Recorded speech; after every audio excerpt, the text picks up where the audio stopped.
To my channel. आज start करते हैं क्लास 12th का फिजिकल एजुकेशन सेकंड चैप्टर, जिसका नाम है children and women in sports. इसमें हम पढ़ेंगे दोस्तों डिफरेंट पॉस्चरल डिफॉर्मिटीज़ के बारे में, जो कि है काइफोसिस, लॉर्डोसिस, स्कोलोसिस, बो लेग, नॉक नी, और कौन कौन सी रेमेडीज़ हैं इनको सही करने के लिए दोस्तों। तो चलिए स्टार्ट करते हैं आज का टॉपिक शुरू करने से पहले अगर आप चैनल पर नए हैं तो चैनल को लाइक और सब्सक्राइब करना ना भूलें। तो दोस्तों सबसे पहले बात करते हैं पॉस्चर की। तो पॉस्चर क्या है?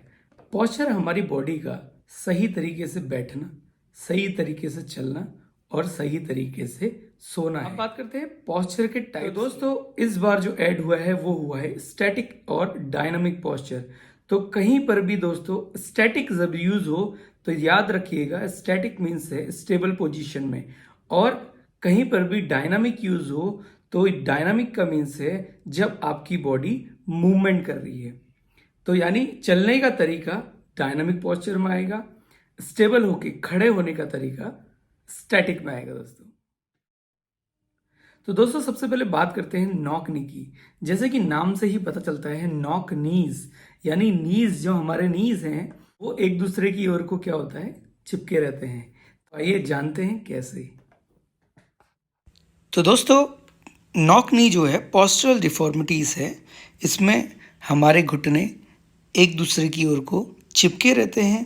इसमें हमें चलने में प्रॉब्लम होती है, कभी कभी दौड़ने में प्रॉब्लम महसूस होती है। और ये जो डिफॉर्मिटीज़ है ये हम स्टार्टिंग एज में ही यानी 6 to 7 ईयर की एज में ही सही कर लें तो सही हो सकती है। अब दोस्तों बात करते हैं कॉजेज़ की, यानी कौन कौन से कारण होते हैं जिनसे हमें नॉक नी हो सकता है। जैसे कि विटामिन डी की कमी, rickets, improper shoes, improper clothes और बैलेंस डाइट का प्रॉपर ना होना। इन सभी की वजह से और भी बहुत सारी चीज़ें हैं जिनकी वजह से नॉक नी हो सकता है। अब प्रिकॉशंस की बात करें तो प्रिकॉशंस में बेबी को जल्दी एज में चलना स्टार्ट ना करवाएं, प्रॉपर डाइट लें, प्रॉपर एक्सरसाइज करें, कभी भी एक्सरसाइज हो तो प्रॉपर गाइडेंस में एक्सरसाइज करें। अब बात करते हैं कौन कौन से आसन हैं जिनकी वजह से हमें नॉक नी सही हो सकता है। तो पद्मासन है, गौमुख आसन है, और एक और टेक्निक है पिलो अपने नीज के बीच में रखना और वॉक करना। इससे भी नॉक नी ठीक हो सकता है दोस्तों बात करते हैं बोलेग की। बोलेग नॉक नी का बिल्कुल अपोजिट है। जैसे कि नॉक नी में हमारे पैरों के बीच में जॉइंट आ जाता है, ऐसे ही बोलेग में हमारे पैरों के बीच में एक वाइड गैप आ जाता है दोस्तों। इसमें हमें चलने में प्रॉब्लम होती है और दौड़ने में प्रॉब्लम होती है और कभी कभी बैठने में भी प्रॉब्लम होती है। बात करते हैं इनके कारण की। कारण है ओबेसिटी यानी मोटापा बढ़ जाना, विटामिन डी की कमी, रिकेट्स और इम्प्रॉपर की बात करें तो प्रिकॉशंस में बैलेंस डाइट प्रॉपर तरीके से लें, चलने का तरीका सही रखें, आड़े तिरछे तरीके से ना चलें, और टाइट क्लोथ्स ना पहने। टाइट क्लोथ से भी बोलेग की प्रॉब्लम स्टार्ट हो जाती है। और प्रॉपर डाइट लें, विटामिन डी प्रॉपर तरीके से लें और प्रॉपर योगा करें।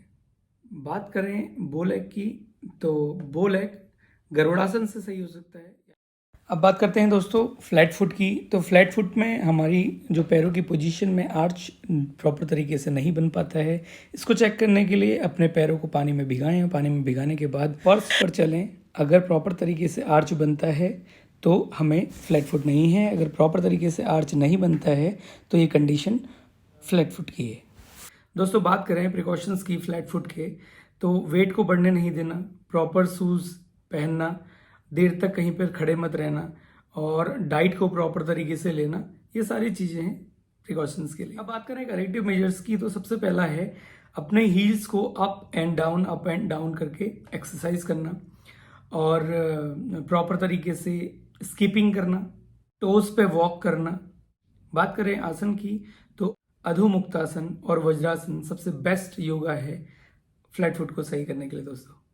अब बात करते हैं राउंड शोल्डर की। तो राउंड शोल्डर में जो हमारे शोल्डर की पोजीशन होती है वो थोड़ी सी फॉरवर्ड हो जाती है नॉर्मल पोजीशन के अकॉर्डिंग। जैसे कि इसमें जो बॉडी का आइडियल अलाइनमेंट है वो थोड़ा सा झुका हुआ नज़र आता है आगे की ओर को। ऐसे भी लगता है कि जैसे कि हमारे जो शोल्डर है वो आगे की ओर को काफ़ी झुक गया है। बात करें कॉजेस की तो कॉजेज़ हेरिडिटी के कारण हो सकता है, टाइट फिटिंग क्लोथ्स पहनने से हो सकता है, इम्प्रॉपर फर्नीचर में बैठने से हो सकता है, और बेंड पोजीशन में चलने से और बैठने से हो सकता है, एक्सरसाइज प्रॉपर तरीके से नहीं करने से हो सकता है। बात करें दोस्तों प्रिकॉशंस की, तो प्रिकॉशन में बेंड पोजीशन में कभी भी ज़्यादा देर तक नहीं रहना चाहिए, प्रॉपर फर्नीचर का यूज़ करना चाहिए और प्रॉपर एक्सरसाइज करनी चाहिए। अब बात करें करेक्टिव मेजर्स की, तो इसमें धनुरासन है और उष्टासन है, पद्मासन है और चक्रासन है, और भी बहुत सारे आसन हैं जिनकी वजह से डाउन शोल्डर ठीक हो सकते हैं दोस्तों। तो दोस्तों अब बात करते हैं स्पाइनल कर्वेचर की। स्पाइनल कर्वेचर में 3 डिफॉर्मिटीज आती हैं, काइफोसिस, लॉर्डोसिस और स्कोलोसिस। तो सबसे पहले बात करते हैं हम काइफोसिस के बारे में। तो दोस्तों बात करते हैं काइफोसिस की। काइफोसिस में हमारे चेस्ट का पोर्शन थोड़ा सा झुक जाता है, इस शेप में हमारे चेस्ट का पोर्शन हो जाता है, इसलिए इसको राउंड अपर बैक भी बोला जाता है दोस्तों। ये सारी चीज़ें इम्प्रॉपर फर्नीचर में बैठने से, झुक के ज़्यादा देर तक काम करने से, हैवी लोड को अपने शोल्डर पे उठाने से। बात करें प्रिकॉशंस की, तो प्रिकॉशन में सबसे पहले हमने करेक्ट पोस्चर अपनाना चाहिए और टाइट फिटिंग क्लोथ्स नहीं पहनने चाहिए और सुटेबल फर्नीचर का यूज़ करना चाहिए। वहीं करेक्टिव मेजर्स की बात करें तो जब हम सोते हैं तो अपने बैक में पिलो रख दें, और दूसरी बात है जब हम खड़े हुए तो अपना सर का पोर्शन पीछे की ओर को करें, स्विमिंग परफॉर्म करें। वहीं योगा की बात करें तो धनुरासन, चक्रासन और भुजंगासन डिफॉर्मिटीज़ को ठीक करने के लिए बहुत ज़्यादा बेनिफिशियल है। हमारी बैक जो है वो बैकवर्ड की ओर को हो जाती है, यानी हमारे हिप और स्पाइनल कॉर्ड में इस तरीके का शेप बन जाता है। जिस तरीके से आपने देखा होगा कोई मोटा आदमी जब चलता है काफ़ी मोटा, तो उसके बैक का पोर्शन जो होता है, पेट आगे की तरफ होता है और बैक का पोर्शन पीछे की ओर होता है। वही लॉर्डोसिस के नाम से जाना जाता है दोस्तों। ये सारी प्रॉब्लम्स सबसे ज़्यादा आफ्टर प्रेगनेंसी वुमेन्स में देखने को मिली है दोस्तों।